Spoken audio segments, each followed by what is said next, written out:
오늘 금요기도에 오신 여러분들 주의 이름으로 축복하고 환영합니다. 오늘 느헤미야 8장 1절에서 18절 말씀을 가지고 우리가 함께 나누고자 합니다. 에스라서와 특별히 이 에스라서와 느헤미야서는 보면 포로기 이후에 유다 공동체가 어떻게 하나님 앞에서 어떻게 재건되었는가에 대해서 자세히 기록한 것을 볼 수가 있습니다. 이것을 살펴보면 약속을 이루시는 일에 신실하신 하나님의 은혜 가운데 모든 것이 이루어진 것을 볼 수가 있습니다. 에레미야를 통해서 말씀하셨던 것이 포로기 70년이 지나자마자 그 말씀대로 이루어진 것을 우리가 볼 수가 있습니다. 특별히 에스라서 1장 1절에서 3절 말씀에 보면 이렇게 우리에게 말씀해 주고 있습니다. 제가 읽어드리겠습니다. 바사와 고레스 원년에 여호와께서 에레미야의 입을 통하여 하신 말씀을 이루게 하시려고 바사와 고레스의 마음을 감동시키심에 그가 온 나라에 공포로 하고 조서로 내어 이르되 바사와 고레스는 말하노니 하늘의 하나님 여호와께서 세상 모든 나라를 내게 주셨고 나에게 명령하사 유다 예루살렘의 성전을 건축하라 하셨나니 그러하여 하나님께서 바사와 고레스의 마음을 감동시키시고 유다 백성들 그의 고국에 돌아가게 한 것을 볼 수가 있습니다. 그러면서 그들로 하여금 빈손으로 보내지 아니하고 그들에게 재물을 준 것을 볼 수가 있습니다. 바벨론으로 포로로 잡혀갈 때로 1차, 2차, 3차로 나눠져서 잡혀갔는데 605년부터 해갖고 587년 3차로 나눠져서 포로로 잡혀갔는데 이 포로 기한도 보면 3차에 걸쳐서 이루어지게 된 것을 볼 수가 있습니다. 1차는 주전 538년에서 대략 537년으로 수르바벨 총독을 중심으로 하여 49,897명이 7명이라는 인구가 바사와 고레스의 칙령에 따라서 예루살렘으로 돌아온 것을 볼 수가 있고요. 이때 하나님의 단을 만들고 제사 제도를 회복시켰고 또 율법의 규례대로 초막절을 지켰고 성전 재건을 시작했으나 그 주변에 방해하는 세력들의 방해로 말미암아 다리오 왕 2년까지 성전 재건을 하지 못한 것을 볼 수가 있습니다. 그러다가 다리오 왕 2년에 중단되었던 성전 재건을 다시 시작하게 되었고요. 그 다음에 학계와 스가랴 선지자의 격려 가운데 다리오 왕 6년에 하나님의 성전 재건을 완성하게 된 것을 볼 수가 있습니다. 그 다음에 2차 포로 귀환을 보면 주전 457년 이때는 에스라를 중심으로 하여서 에스라의 지휘 아래 1754명이 귀환을 하였습니다.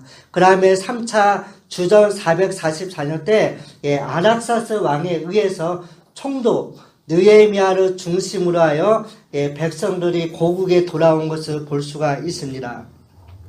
바벨론은 멸망시키시고 페르시아 제국, 우리 성경에는 바사 제국이라고 되어 있는데 역사책에서는 보면 페르시아 제국이라고 나와 있습니다. 이 페르시아 제국은 하나님께서 흥하게 하시고 또 이 고레스 왕을 통해서 유다 백성들에게 호의를 베푸게 하시고 귀환을 허락하신 것을 볼 수가 있습니다. 또한 그들로 하여금 하나님 그 고국에 돌아가면서 하나님의 전을 건축할 수 있도록 필요한 물자를 공급하였습니다. 예전에 이 느부갓네살 왕이 바벨론의 왕이었던 이 느부갓네살 왕이 예루살렘을 침략하면서 하나님의 전에서 강탈하였던 성전 기명들을 이때 다 돌려주고 있습니다. 이처럼 재건은 보면 인간의 계획이 아닌 하나님의 은혜 가운데 이루어졌다는 것을 우리에게 말씀하고 있습니다. 이 은혜를 보면서 이 은혜를 정말 눈으로 목격하고 정말 감사하면서 목격한 사람들이 있었는데 이들은 은혜를 유기하지 않고 정말 하나님 앞에 감사하고 응답하였다고 성경은 우리에게 말씀해 주고 있습니다. 바벨론을 떠나서 새 거처로 옮기는 것이 쉬운 결정은 아니었지만 바벨론이 멸망하고 그 바벨론을 멸망시켰던 페르시아 제국으로 갔다가 또 고레스 왕의 칙령으로 그 나라에 있다가 유다 왕 그 이스라엘로 간 거 그 자체가 쉽지 않은 결단이었지만 이들은 하나님의 부르심에 응답하고 가라 하시니 일어섰다고 우리에게 말씀해 주고 있습니다.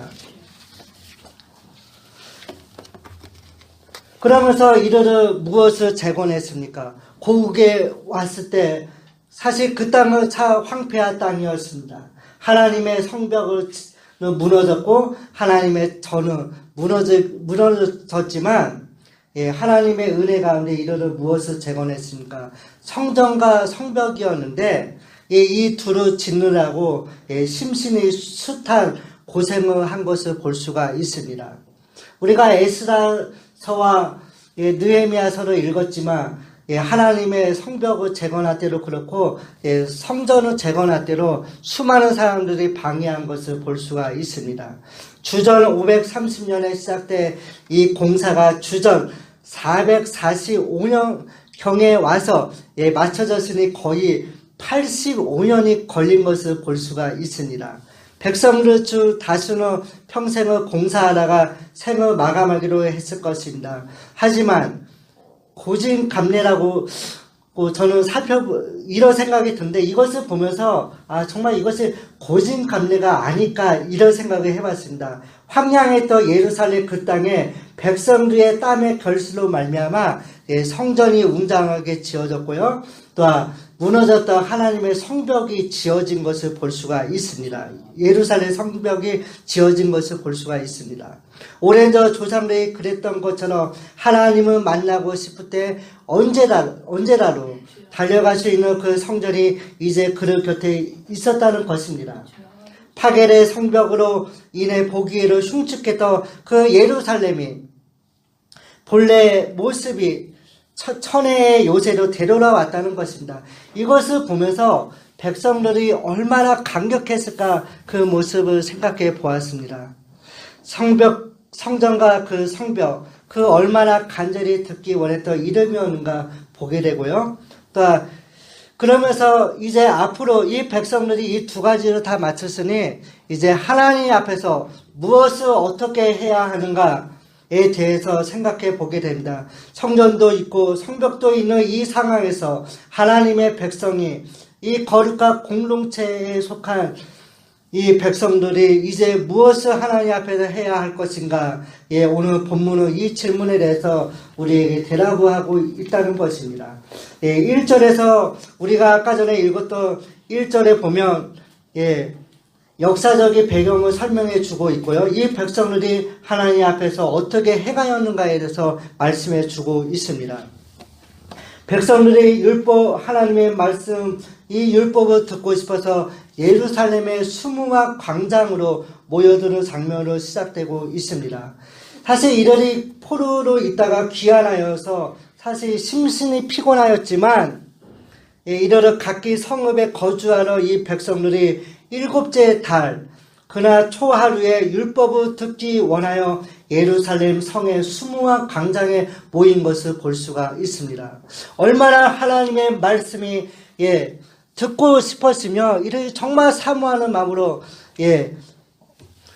모였을까 이런 생각을 해보게 됩니다. 그 전에는 하나님의 말씀을 듣고 싶어도 말씀을 듣지 못하였고 얼마나 영적으로 고갈했을까 생각해 보게 됩니다. 학사 에스라는 그의 요청에 따라 율법책을 가져와 수무막 광장에서 하나님의 말씀을 낭독합니다. 그러면서 레위인들이 에스라가 읽은 그 말씀의 뜻을 해석하면서 백성들에게 깨닫게 하자 그의 반응은 하나님의 말씀을 듣고 회개하면서 눈물을 흘렸다고 우리에게 말씀해 주고 있다는 것입니다. 8장 1절에 보면 이스라엘 자손이 자기들의 성읍에 거주하였더니 일곱째 달에 이르러 모르 백성이 일제히 수무와 광장에 모여 학사 에스라에게 여호와께서 이스라엘에게 명령하여 모세의 율법책을 가져오기를 청하매, 에스라로 하여금 모세의 율법책을 가져오기를 청하고 있는 것을 볼 수가 있습니다. 이것을 보면서 그 당시에 이스라엘 백성들이 심각한 영적 기가 상태에 빠져 있었음을 보여줍니다. 얼마나 영적 상태에 있었으며 하나님의 말씀을 듣고 싶어서 학사 에스라, 학사 겸 제사장의 에스라에게 하나님의 말씀을 가져오라고 청하고 있다는 것입니다. 에스라가 바벨론에서 돌아왔을 때는 바로 이같이 백성들의 영적 상태가 극히 침체되어 있었던 것을 우리가 볼 수가 있고요. 그래서 그가 돌아오자마자 백성들은 그로부터 율법의 가르침을 듣기 원했던 것입니다. 2절에서 6절 말씀에 보면 율법을 낭독하고 있는 것을 볼 수가 있습니다. 에스라가 수무와 광장에 모인 사람들 앞에서 하나님의 말씀, 율법을 낭독합니다. 제사장 에스라, 학사 겸 제사장, 이 같은 표현은 에스라가 백성들을 가르칠 자격의 소유자임을 보여주고 있고요. 그가 실력적으로 자격자임을 암시하고 있고요. 또한 그러면서 남자와 여자나 알아들을 만한 모르는 사람들 앞에 하나님의 말씀을 낭독한 것을 볼 수가 있습니다. 그러자 이 백성들의 반응은 어땠습니까? 3절에 보면 남자나 여자 모르는 사람들이 딴 생각하지 아니하고 율법책에 귀를 기울이면서 말씀을 사모했다고 말씀해 주고 있습니다. 새벽부터 정오까지 하나님의 말씀에 귀를 기울였다고 말씀해 주고 있는데, 이것을 하나님의 말씀에 대한 백성들의 열정이 대단한 것을 우리에게 보여주고 있다는 것입니다. 그때 거기에 모인 사람들이 무려 6시간 동안 말씀을 듣고 있었던 것입니다. 이같이 오랜 시간 동안 하나님의 말씀을 받는 일에 열중했다는 것과 더불어 그 날이 밝자마자 또 모였다는 것도 그의 열심을 잘 드러내고 있다는 것입니다.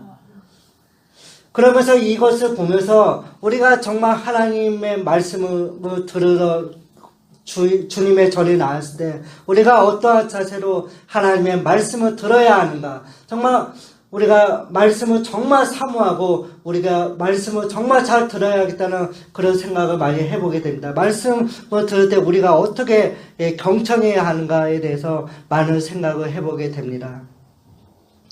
3절에 보면 에스라는 여러 명의 졸업자들과 함께 나무 강다 위에 서서 율법을 낭독합니다. 수많은 사람들이 모였기에 나무 강다 위에 서서 율법을 낭독합니다. 그때 에스라가 특별히 마련된 매우 높은 산 위에서 율법을 가르쳤다고 말씀해 주고 있습니다. 에스라가 이같이 높은 곳에서 말씀을 가르쳐야 했던 그 이유는 그의 말씀을 들으러 온 사람들의 수요가 엄청나게 많았기 때문이라고 2절에 우리에게 말씀해 주고 있다는 것입니다. 즉 그렇게 높은 곳에서 가르쳐야 모르는 사람들이 그의 모습을 볼 수가 있었고요. 또한 그의 목소리를 잘 들을 수 있었을 것입니다. 오른편의 선자 에스라뿐만 아니라 그 성경에 보면 오른쪽에 사람들이 서 있었고 또한 왼쪽에 사람들이 서 있었는데, 이들이 구체적으로 누구인지는 말씀해 주고 있지 않으나, 이들이 어떤 사람들인가에 대해서 말씀해 주고 있지 않으나 제사장들 네 사람들로 짐작할 수가 있습니다. 마치 안식일날 유대인들의 회당에서 몇몇 사람이 율법을 번갈아 가면서 봉독하였듯이 본문 말씀에 보면 13명의 사람들이 에스라 곁에서 차례로 하나님의 말씀을 읽었으리라 생각이 됩니다. 또한 이 5절에 보면 에스라가 체급편이 모든 사람들이 다 같이 약속을 했듯이 다 같이 일어선 것을 볼 수가 있습니다. 제가 5절 말씀을 제가 읽어드리겠습니다.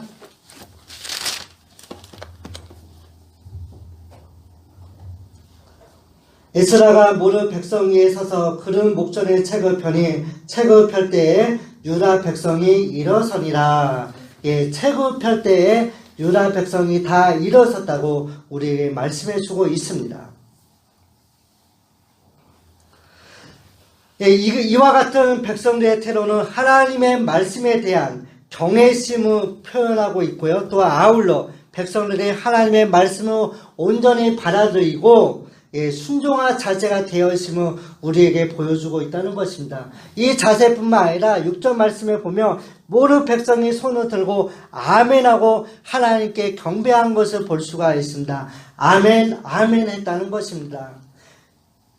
백성들은 율법을 가르치기 본절의 말씀은 율법을 가르치기 직전에 이루어졌는데 백성들은 잠시 후 에스라에 의하여 들려진 율법 말씀을 통하여 영적 기갈이라는 부족함을 채움 받을 수 있었을 것입니다. 아멘이라는 이 표현이 집회 때 회중들의 응답으로 사용된 예는 다윗 시대부터 발견된 것을 볼 수가 있고요. 또한 이것은 그 이후에 회당에서도 사용되었고 신약 시대 교회에서도 하나님의 말씀을 듣고 수많은 사람들이 아멘으로 화답한 것을 볼 수가 있습니다.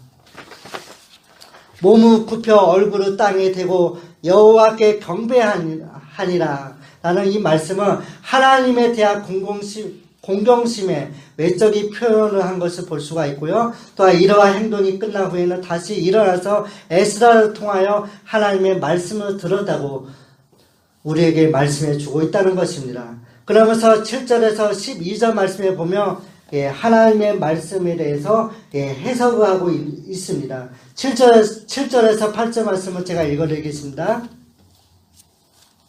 에스와와 바니와 세레바와 야민과 악국과 사브레와 호리야와 마아세야와 그리타와 아사라와 요사박과 하난과 불야와와 네 사람들은 백성이 제자리에 서 있는 동안 그들에게 율법을 깨닫게 하였는데 하나님의 율법책을 낭독하고 그 뜻을 해석하여 백성에게 그 낭독하는 것을 다 깨닫게 하니. 아멘.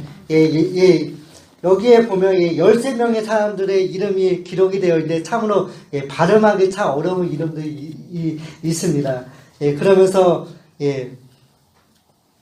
말씀을 낭독하고 또 그 말씀의 의미를 가르쳐 주고 있다는 것을 우리에게 보여주고 있습니다. 그러면서 이 하나님의 말씀을 들을 때 그들은 슬피 운 것을 볼 수가 있습니다. 에스라를 비롯하여 에스라가 강다위에서 말씀을 낭독하고 회중들의 중간중간에 끼어있던 네 사람들이 그 주변의 사람들에게 그것을 낭독한 후 그 의미를 가르쳐 줄 때 그의 반응은 하나님의 말씀을 듣고 깨닫았다고 말씀해 주고 있습니다. 9절에 보면 여호와의 성일에 슬퍼하지 말 것을 권면하고 있습니다. 총독 느헤미야와 제사장 겸 학사 겸 제사장이었던 에스라, 이같이 이 두 사람이 동시에 언급되고 있는 것은 이 두 사람이 동시대의 인물이었음을 우리에게 보여주고 있고요. 또한 그러면서 이 두 사람에게 각기 적용된 직함, 총독이라는 직함과 제사장 겸 학사라는 이 직분은 그들의 사역이 성격상 차이가 있었음을 보여주고 있습니다. 한 사람은 정치적 행정 사역을, 또한 한 사람은 종교적 사역을 주로 수행한 것을 볼 수가 있는데, 따라서 이 두 사람은 상호 보완적으로 하나님의 일을 한 것을 볼 수가 있습니다. 그러면서 이 백성들에게 그 에스라는 울지 말라고 권면하고 있습니다. 초막절은 그 성격상 마땅히 백성들이 기뻐하고 즐거워해야 할 절기였지만 이들이 하나님의 말씀을 듣고 깨닫게 되자 정말 이 말씀을 통해 은혜를 받고 이들이 하나님 앞에 운 것을 볼 수가 있습니다. 그러면서 10절에 보면 슬퍼하는 대신에 살찐 것과 단 것을 먹고 공동체와 함께 즐거워하라고 선포하고 있다는 것입니다. 느헤미야가 또한 그들에게 이르기를 너희는 가서 살찐 것을 먹고 단 것을 마시되 준비하지 못한 자에게 나누어 주라. 이것을 주의 성의이니 근심하지 말라고 이럴 때 권면하고 있는 것을 볼 수가 있습니다. 즐거운 아이니 기뻐하라. 또한 음식을 가지지 못한 자들과 함께 나누라고 권면하고 있다는 것입니다.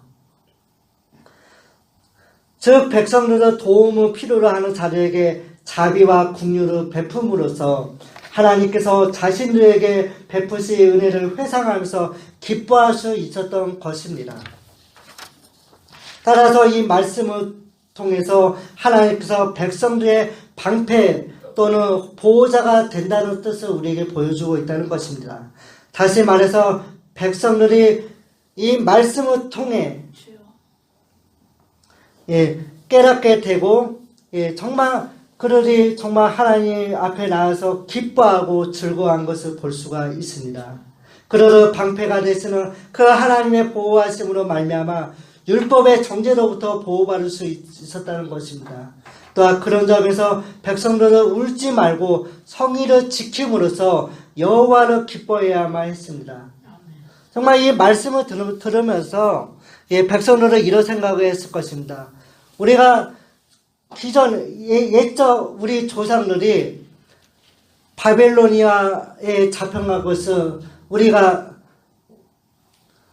하나님을 바로 섬기지 아니하고 우상을 섬기고 하나님의 말씀에 불순종함으로써 우리가 잡혀갔구나 이런 생각을 했을 것입니다. 우리의 전적인 죄로 인해서 하나님이 우리를 미워해서가 아니라 우리가 하나님 앞에 불순종했으므로 우리의 죄로 인해서 우리가 잡혀갔구나 이런 생각을 하면서 그의 죄를 자복했을 것입니다.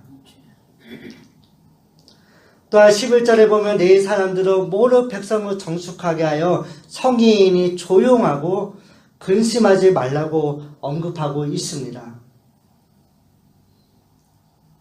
에스라가 율법을 낭독하고 또한 회중들 틈 사이에서 네 사람들이 다시 읽어주고 해석해 주었다는 것입니다.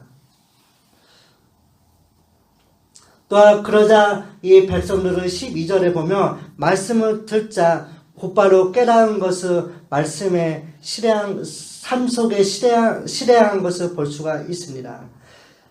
이 말씀에서 강조하는 것을 백성들이 에스라의 명령을 그대로 준수했다는 것입니다. 특히 우리가 읽었던 8절 말씀과 같이 에스라의 율법 해석의 권위와 그 효력이 강조되고 있음에 유의해 볼 필요가 있습니다. 그러면서 하나님의 말씀 해석을 통해 비로소 그 율법 조항들을 실천적인 생명력을 지닌 것으로 이해되고 또한 이스라엘 공동체의 구체적인 삶 속에 적용되었다는 것을 우리에게 보여주고 있다는 것입니다. 그러면서 13절에서 18절 말씀에 보면 초막절을 지킨 것을 볼 수가 있습니다. 제가 13절 말씀을 제가 읽어드리겠습니다. 그 이튿날 무백성의 족장들과 제사장들과 사람들이 율법의 말씀을 밝히 알고자 하여 학사 에스라에게 모여서 율법에 기록된 바를 본즉 여호와께서 모세를 통하여 명령하시기를 이스라엘 자손은 7째 달 절기에 초막에서 거할지라 하였고 이렇게 말씀해 주고 있습니다. 본절은 에스라의 말씀 운동이 이 말씀을 듣고 백성들이 어떻게 반응하였는가를 단적으로 자세히 보여주고 있습니다. 그 이튿날 1절에서 12절의 사건이 있을 그 다음 날이었습니다. 백성들의 지도자였던 이 족장들이 모여서 종교력 날짜적으로 보면 7월 2일, 민간역으로는 1월 2일이었지만 백성들은 집으로 돌아갔지만 이때 지도자들은 계속 에스라 곁에 남아서 말씀을 보라 확실히 배우고자 한 것을 볼 수가 있습니다. 왜냐하면 그들은 자기 가족은 물론이고 여타 백성들을 지도하고 교육하기 위한 실천적 목적에서 율법의 의미를 깊이 깨달아야 할 필요성을 느꼈기 때문에 이르러 집에 가지 아니하고 하나님의 말씀을 배운 것을 볼 수가 있습니다. 백성들의 족장들과 제사장들과 예일 사람들이 율법 말씀을 밝게 알고자 하여 이 사람들은 집에 돌아가지 아니한 것을 볼 수가 있고요. 특별히 제사장들과 레위 사람들은 이르러 성전 봉사 이외에도 백성들을 가르치는 책임도 있었던 것을 우리가 말씀을 통해 볼 수가 있습니다. 그러면서 14절과 17절 말씀을 보면 초막절 의식을 지킨 것을 볼 수가 있고요. 또 이스라엘 자손은 일곱째 달 절기에 초막에 거한 것을 볼 수가 있습니다. 에스라가 이스라엘 족장 및 종교 지도자들과 함께 말씀을 연구하는 중에 초막절에 관하여 가르침을 발견한 것을 보여주고 있습니다. 이스라엘 자손은 일곱째 달 절기 초막에 거할지라고 말씀해 주고 있는데 초막절을 지킨 것을 볼 수가 있습니다. 초막절을 어떻게 지켜야 하고 이것을 어떻게 준비해야 하는가에 대해서 자세히 말씀해 주고 있는데 백성들이 그 말씀대로 준행하였다고 우리에게 말씀해 주고 있습니다. 초막절의 중심 목적은 출애굽 광야 생활 중 인도해 주시고 보호해 주실 하나님의 은혜를 기념하고 기억하면서 또한 토지 소산의 추수를 마치면서 감사와 기쁨으로 여호와의 하나님의 은혜를 기념하는 데에 있었습니다. 모르 성읍과 예루살렘에 공포하여 초막을 지으라고 합니다.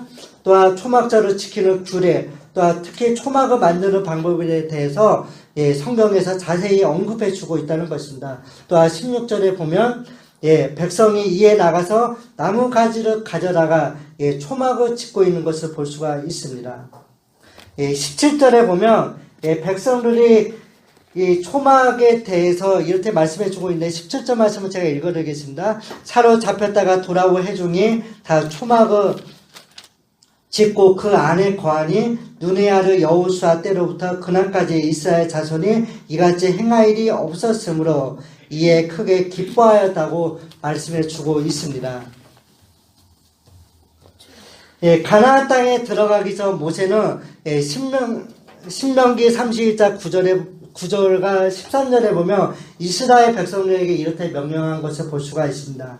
제가 말씀을 제가 읽어드리겠습니다. 또 모세가 이 율법을 써서 여호와의 언약궤를 매는 네 자손 제사장들과 이스라엘 모든 장로에게 주고 모세가 그들에게 명령하여 이르기를 매 7년 끝에 고 면제년의 초막절에 오 이스라엘 내 하나님 여호와 앞 그가 택하실 곳에 모일 때 이 율법을 낭독하여 오 이스라엘에게 듣게 할지니 고 백성의 남녀와 어린아이와 내 성읍 안에 거류하는 타국인을 모으고 그들에게 듣고 배우고 내 하나님 여호와를 경외하며 이 율법책의 모든 말씀을 지켜 행하라고 명령하였습니다. 그러나 여호수아가 이스라엘 백성들을 데리고 가나안 땅에 들어갔는데 그곳에서 한 번도 이 초막절을 지킨 것을 볼 수가 없었고요. 그 이후에 사사시대 때나 왕정시대 때도 한 번도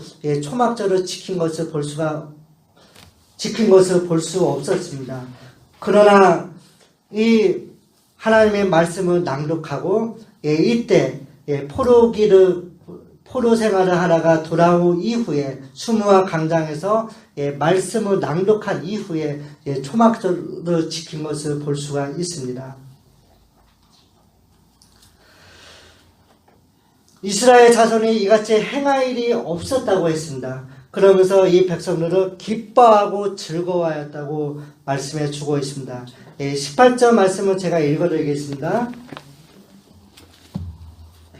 에스라는 첫날부터 끝날까지 날마다 하나님의 율법책을 낭독하고 무리가 이래 동안 절기를 지키고 열흘째 날에 규례를 따라 성회를 열었느니라 이렇게 말씀해 주고 있습니다. 에스라는 율법책을 낭독하고 이는 초막절 절기가 모세의 율법에 가르침대로 지켜지고 있었음을 보여주고 있습니다. 무리가 이랫동안 절기를 지켰고요. 또 사실 이 절기를 지키라는 것은 정말 힘들고 지쳤지만 어느 누구 하나 집으로 돌아가지 아니하고 예외 없이 빠지지 아니하고 모든 사람들이 하나님의 말씀을 낭독하면서 초막절을 지킨 것을 볼 수가 있습니다. 백성들은 그동안 전혀 노동하지 않으면서 가나안 자들과 함께 먹고 마시며 하나님께서 풍성한 그 수확을 주신 데 대해 감사하였을 것입니다. 백성들이 그 초막 생활을 통해서 선조들의 광야 생활을 상기했던 것은 물론이었고요. 또한 이들이 바로 그 은혜는 얼마나 컸을까 생각해 보게 됩니다. 아무튼 이 말씀을 통해 초막절 절기가 율법대로 시행되었음을 보여주는 한 증거라고 말할 수가 있습니다. 여러분, 신앙이란 무엇입니까?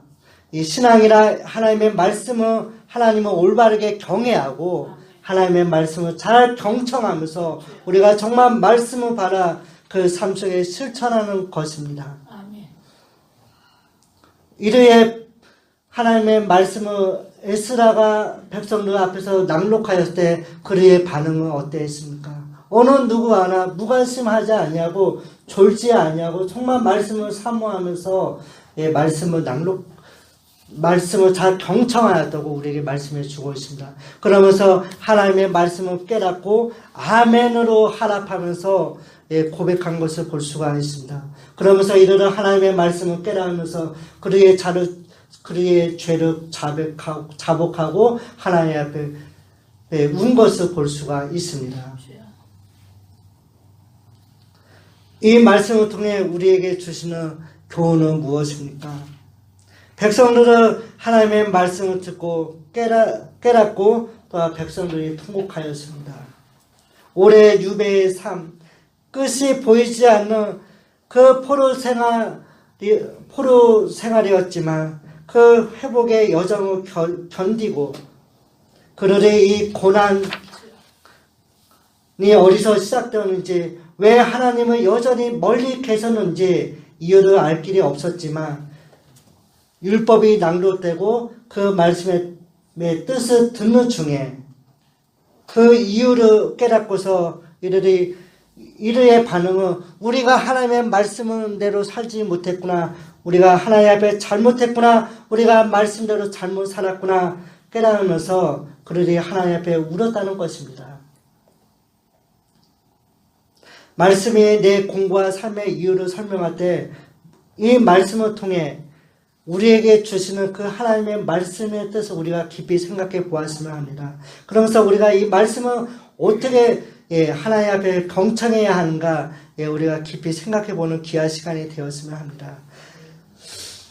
백성들은 눈물을 닦고 또 기뻐하고 즐거워하면서 서로 함께 먹고 마셨습니다. 말씀이 그에게 슬퍼할 이유뿐만 아니라 기뻐하고 즐거워할 이유로 알려주었기 때문입니다. 그 날은 하나님의 성에 복된 날이었기 때문이었습니다. 이제 유다 공동체는 실현의 시기를 끝내고 재건의 여정에 들어갔다는 것입니다. 출애굽 백성이 유월절 절기를 지킬 때와 같이 지금은 유다 백성에게 회복의 시간이었고 또한 구원의 때였기 때문입니다. 귀한 공동체의 지도자들은 말씀을 더 밝히 알려고 에스라를 찾아갔습니다. 그러면서 하나님의 말씀을 끊임없이 들었습니다. 그리고 율법에서 초막을 지으라는 명령을 발견하고 모든 백성에게 초막을 짓도록 한 것을 볼 수가 있습니다. 그러나 더 이상 자기의 이문대로 행하지 아니하고 하나님의 말씀에 기록된 대로 행한 것을 볼 수가 있습니다. 온 회중이 하나님의 말씀을 듣고 말씀대로 행하면서 그들은 정말 그들의 삶 속에 실천하고 말씀으로 인하여 기뻐한 것을 볼 수가 있습니다. 우리에게로 이 말씀을 향할 이런 열정과 말씀대로 사는 이런 말씀을 듣는 가운데 감격이 있습니까? 정말 우리가 이 받은 은혜를 바로 알고 정말 우리가 이 말씀을 적용해서 정말 주님이 기뻐하시는 삶이 무엇인가 우리가 생각하면서 이 말씀을 바르게 우리 삶 속에 적용하는 우리 성교회 성령님들 되시게 주님의 이름으로 간절히 축원드립니다.